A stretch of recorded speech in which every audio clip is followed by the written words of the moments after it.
Well wishers కాదు అన్నారు కదా sir. And second question is actually faculty చెప్తూనే ఉంటారండి, ఫ్యాకల్టీ పాయింట్ ఆఫ్ వ్యూ వేరేగా ఉంటుంది. అండ్ హెచ్ఓడీస్ కానివ్వండి అండ్ వాళ్ళ పేరెంట్స్ కానివ్వండి, అండ్ వాళ్ళు చెప్పే మాటలే కూడా మాలాంటి స్టూడెంట్స్కి కొంచెం అన్రియల్గా అనిపిస్తూ ఉంటాయి.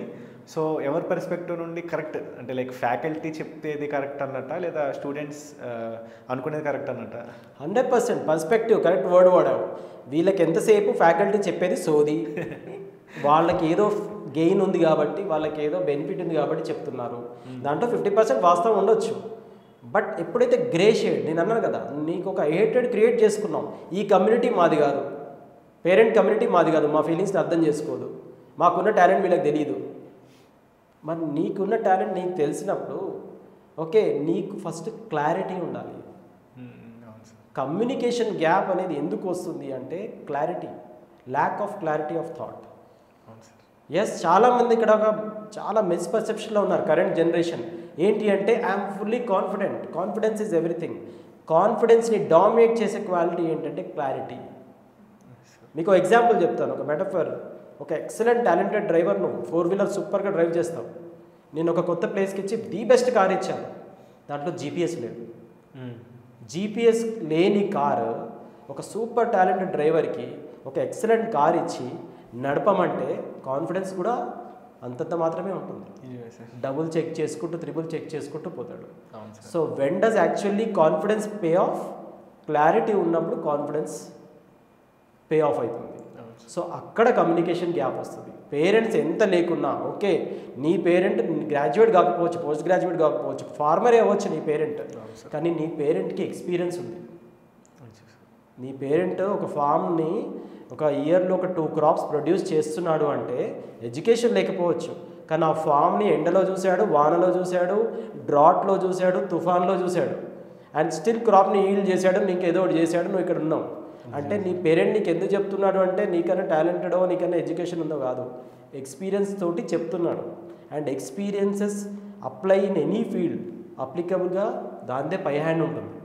అండ్ ఫ్యాకల్టీగా ఉన్న వాడు అవును. జనరల్గా ఏంటంటే నువ్వు అంతగానో టాలెంటెడ్ ఉంటే నువ్వు ఇక్కడ ఎందుకు ఉంటావు? స్టూడెంట్ ఫస్ట్ మనసులో అనుకునేది అదే కదా. ఓకే, కానీ అట్లీస్ట్ ఆ ఫ్యాకల్టీ వాడి రిగ్రెట్ తోటి, వాడు దెబ్బతిన్న దాంతో, తనకున్న బ్యాడ్ ఎక్స్పీరియన్స్ తోటి చెప్తున్నాడు కావచ్చు. సో మీరు లైఫ్లో దేన్ని ఇగ్నోర్ చేసినా, దేన్ని చిన్న చూపు చేసినా, అవతల వాడి ఎక్స్పీరియన్స్ని చిన్న చూపు చేస్తే, and experience is powerful by nature. Failure అయినోడు ఎక్స్పీరియన్స్ అయినా, సక్సెస్ఫుల్ అయినోడు ఎక్స్పీరియన్స్ అయినా, రెండు ఎక్స్పీరియన్స్కి పవర్ ఉంటుంది. ఎందుకంటే it can not be what in a day. So that is the main purpose. Super sir. అది కమ్యూనికేషన్ గ్యాప్ వస్తుంది అంటే అది నిజమే సార్. అంటే లైక్ వాళ్ళకున్న ఎక్స్పీరియన్స్ని వీళ్ళు చూడాలి, లెక్క చేయాలి. 100%. Yes sir, thank you. And the next question is, ఇప్పుడు ఫర్ ఎగ్జాంపుల్ మొన్నటిదాకా ఏ అంటే ఎవరికి తెలియదు, అంటే ఆర్టిఫిషియల్ అంటే అంతగా పరిచయం లేదు అసలు ఈ ప్రపంచానికి, వరల్డ్కి కూడా. సో అప్పుడు సిలబస్ వేరేగా ఉండేది. అండ్ నవ్వు ఇప్పుడు ChatGPT వచ్చేసింది, అండ్ దానికి కాంపిటీషన్గా చైనా వాడు డీప్ సీక్ తీసుకొచ్చాడు, అండ్ దానికి కాంపిటీషన్గా గ్రోక్ వచ్చింది ఇప్పుడు. సో ఇప్పుడు అండ్ లైక్ మ్యాన్ పవర్ని తగ్గించేస్తుంది. సో మ్యాన్ చేసే వర్క్ని కూడా చాలా ఫాస్ట్గా అది చేస్తుంది.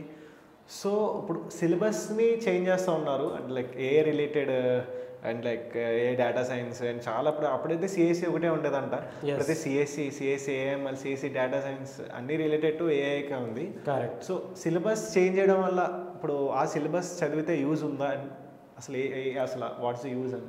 Very valid point. See first of all transition in the market కానీ, ఎవల్యూషన్ ఆఫ్ టెక్నాలజీ కానీ ఎప్పటి నుంచో ఉంది, రైట్? హ్యూమన్ లైఫ్ అనేది స్టోన్ ఏజ్ నుంచి ఇక్కడ వరకు వచ్చింది, రైట్? అండ్ హిస్టరీ ఆల్రెడీ అందరికీ ఉంది సెర్చ్ చేస్తే. సో ఇప్పుడు ఇదేదో లాస్ట్ 5 ఇయర్స్లో జరిగిందేదో కాదు. కాకపోతే మీడియా ఎక్కువైపోయి, యూనో అట్రాక్షన్ కానీ బేసిక్గా చెప్పేవాళ్ళు ఎక్కువైపోయి చాలా బజ్వర్డ్ అయిపోయాయి. ఆర్టిఫిషియల్ ఇంటెలిజెన్స్ అనేది ఇన్ మేకింగ్ ఎప్పటి నుంచో ఉంది. అవును సార్, అవును సార్. కాకపోతే ఎంత టెక్నాలజీ వచ్చినా, మీరన్న కంప్యూటర్ సైన్స్ ఇంజనీరింగ్ నుంచి కంప్యూటర్ సైన్స్లో స్పెషలైజేషన్స్ వచ్చాయి.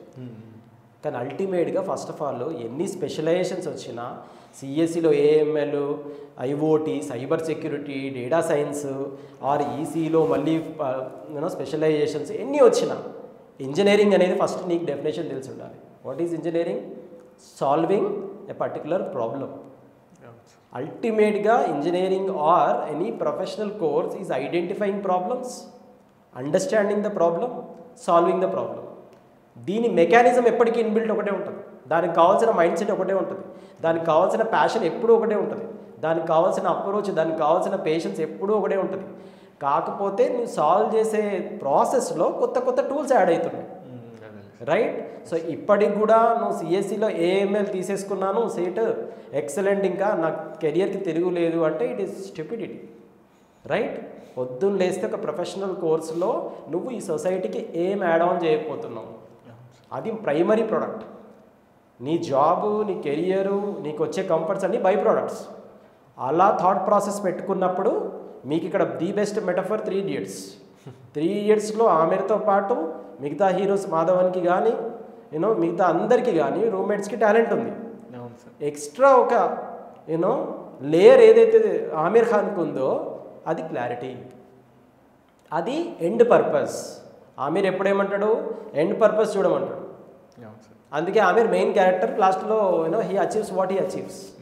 సో అందుకే 3 Idiots లాంటి ఫిలింని ఐఏఎమ్స్లో కేస్ స్టడీగా పెట్టారు చాలామందికి. ఎందుకంటే you are going to add a solution to the society.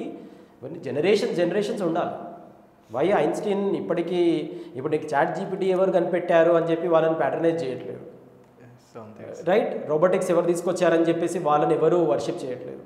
ఇన్నేళ్ళైనా కూడా ఒక ఆల్బర్ట్ ఐన్స్టీన్ని, ఒక చార్ల్స్ బబేజ్ని, రైట్, ఒక సోక్రటీస్ని, ఇప్పటికీ they are the most iconic characters for human evolvement, right? మన ఇండియన్స్ వచ్చేస్తే అబ్దుల్ కలాం గారిని, ఎందుకంటే they have set the vision, they have seen the perspective 100 years before. అది అల్టిమేట్లీ కౌంట్స్.